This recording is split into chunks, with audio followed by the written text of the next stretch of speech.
Chapter 26, another illustration. I was shown the interest which all heaven had taken in the work which had been going on upon the earth.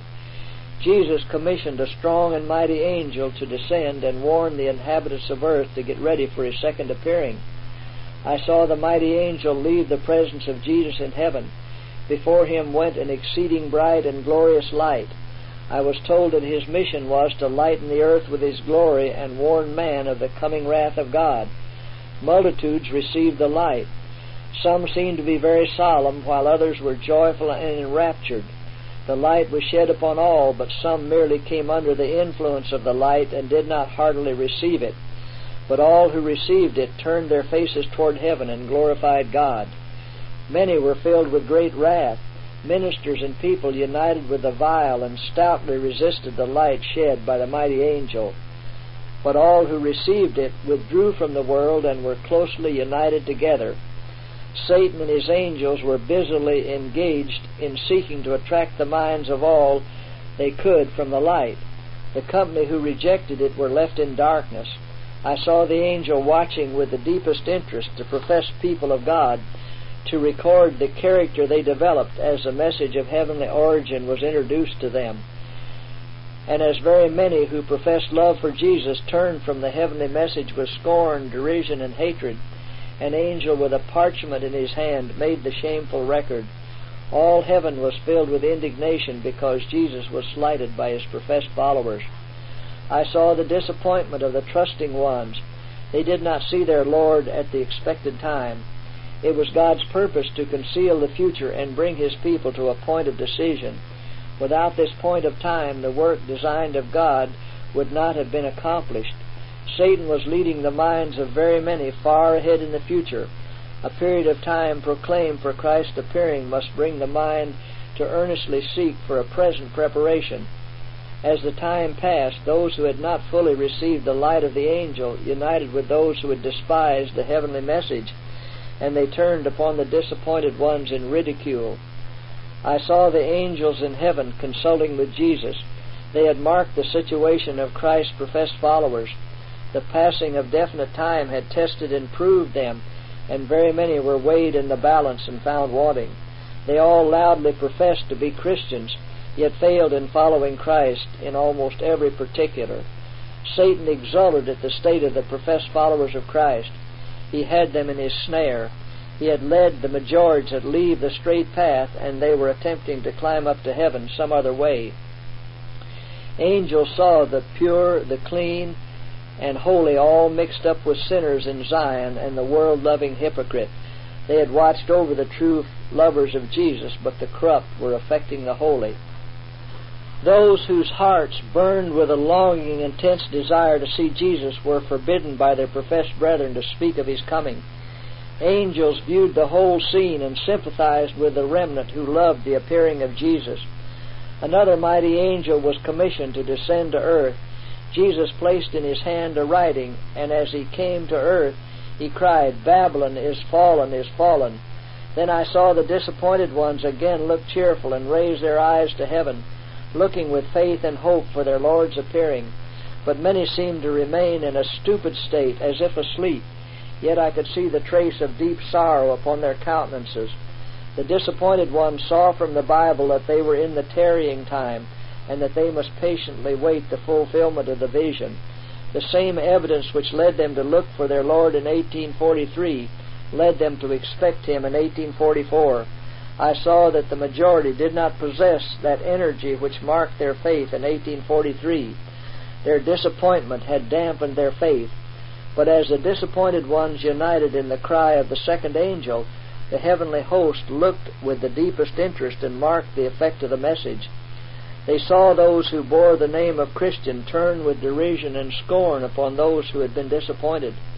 As the words fell from the mockers' lips, "You have not gone up yet?"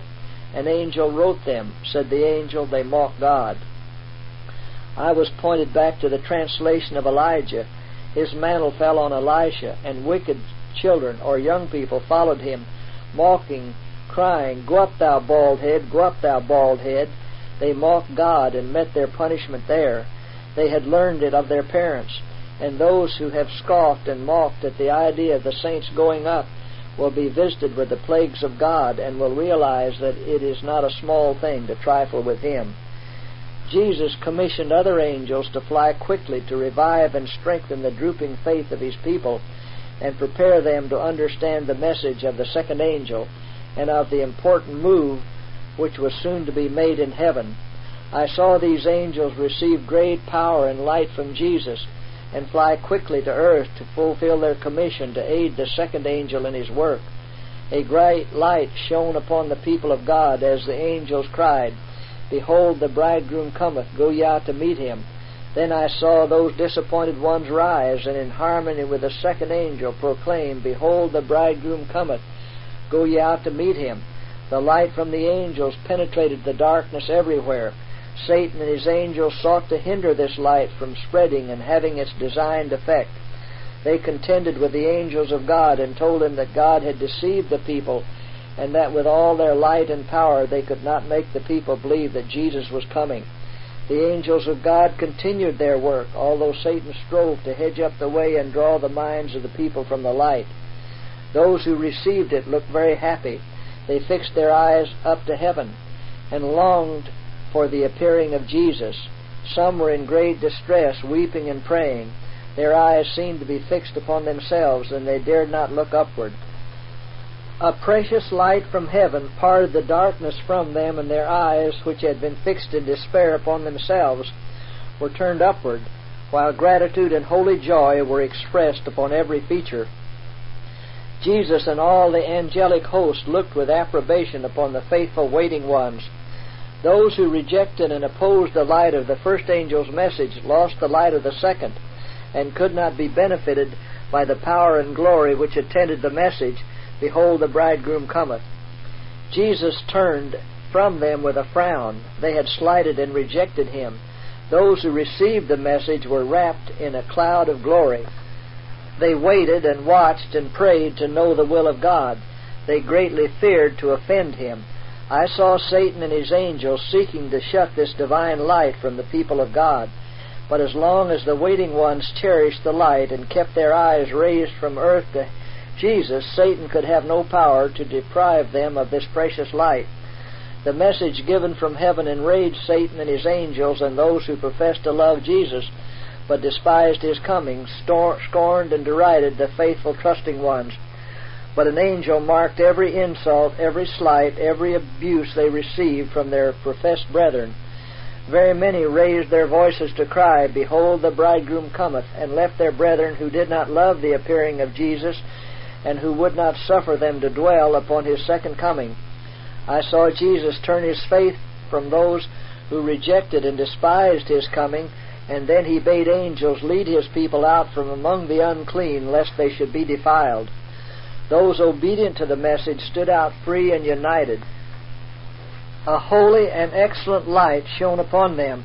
They renounced the world, tore their affections from it, and sacrificed their earthly interests.